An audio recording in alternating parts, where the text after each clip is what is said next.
Hello guys, study with Abhijeet में आपका स्वागत है। आज हम लोग जिस टॉपिक को डिस्कस करने जा रहे हैं, टॉपिक का नाम है आपका प्रोबिंग।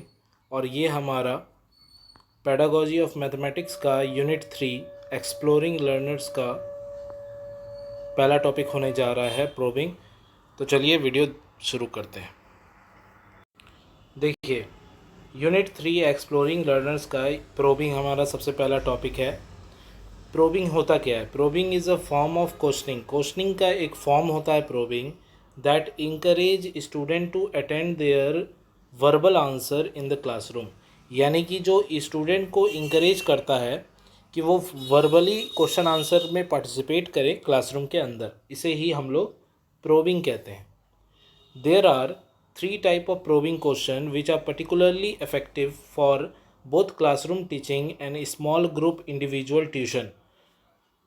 तो 3 प्रकार होते हैं इसके प्रोबिंग क्वेश्चन के, जो कि इफ़ेक्टिव साबित होते हैं ना केवल क्लासरूम टीचिंग के लिए, बल्कि इंडिविजुअल ट्यूशन हो जाए या फिर स्मॉल ग्रुप में पढ़ाई करने की बात हो, हर जगह ये काम आता है।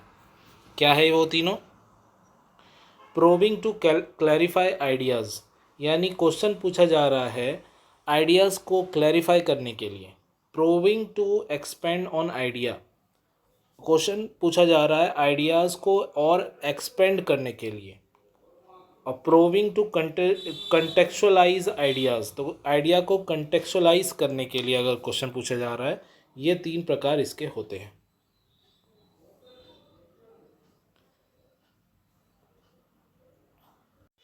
देखिए, पहला जो टॉपिक है हमारा वो है क्लैरिफाइंग। अभी हम लोगों ने 3 चीज़ पढ़ा कि आइडिया को क्लैरिफाई करना, एक्सपेंड करना और कंटेक्चुअलाइज करना।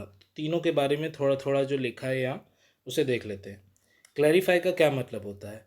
When you ask student to clarify an answer, you are asking them to make it more clear. मान लीजिए आपने कोई क्वेश्चन पूछा एज अ टीचर और आपको कोई स्टूडेंट ने आंसर भी दिया, फिर आपने बोला कि अपने आंसर को क्लैरिफाई करो, मतलब उसके बारे में और कुछ डिटेल या उससे एडिशनल जो भी नॉलेज है उसके बारे में आपने उससे पूछ लिया।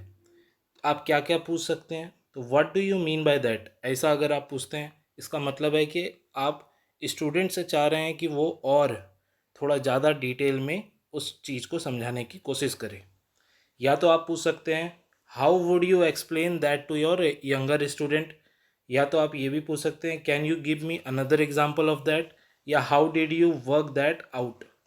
तो ये 4 प्रकार के क्वेश्चन हैं जो आप क्लैरिफाई करने के लिए स्टूडेंट से पूछ सकते हैं। सेकेंड जो टॉपिक आता है वो है एक्सपेंडिंग का। आइडिया को एक्सपेंड करने की बात इसमें की गई थी।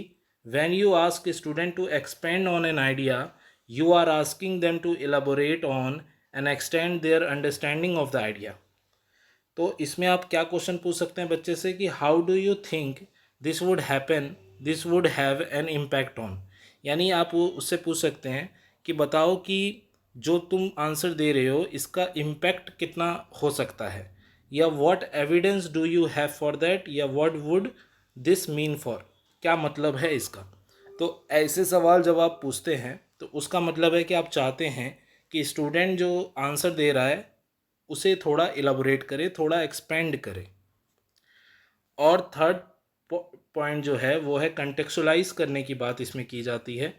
When you ask student to contextualize an answer, you are asking them to place it in it correct context to discover how this might affect the accuracy of the answer. यानी अब आप उसे चाहते हैं, मान लीजिए स्टूडेंट ने कोई आंसर दिया किसी किसी टॉपिक, किसी क्वेश्चन का, और उस आंसर को कंटेक्चुअलाइज करने की बात, मतलब कि उस आंसर से रिलेटेड जो करेक्ट और एक्यूरेसी की बात है, आंसर की एक्यूरेसी जांचने की बात आ जाती है बात यहाँ पर, कि आंसर जो दे रहा है स्टूडेंट वो कितना एक्यूरेट है, कितना सही है, करेक्ट है। इसमें आप कैसा क्वेश्चन पूछते हैं? How did your knowledge of the time period affect your answer. यानी कि अगर आज से 10 साल बाद यही सवाल पूछा जाए तो क्या आपका आंसर सेम होगा या डिफरेंट होगा, ऐसा क्वेश्चन आप पूछ सकते हैं उससे। या तो आप पूछ सकते हैं why do you think some people might disagree with your answer. आप ये पूछ सकते हैं कि तुमको क्या लगता है कुछ लोग तुम्हारी बातों से एग्री नहीं करेंगे। ऐसा क्यों? तो ये कहीं ना कहीं बच्चे को ये सोचने पे मजबूर करता है कि उसका आंसर गलत भी हो सकता है, उसके एक्यूरेसी पे उसको काम करना चाहिए। How would your answer change if you were alive 100 year ago? अगर 100 साल पहले तुम आए होते तो क्या तुम्हारा ये आंसर सही होता? तो ये सब पर्सपेक्टिव पे बच्चा अपने आंसर को जज करता है, उसे और एक्यूरेट बनाने की कोशिश करता है।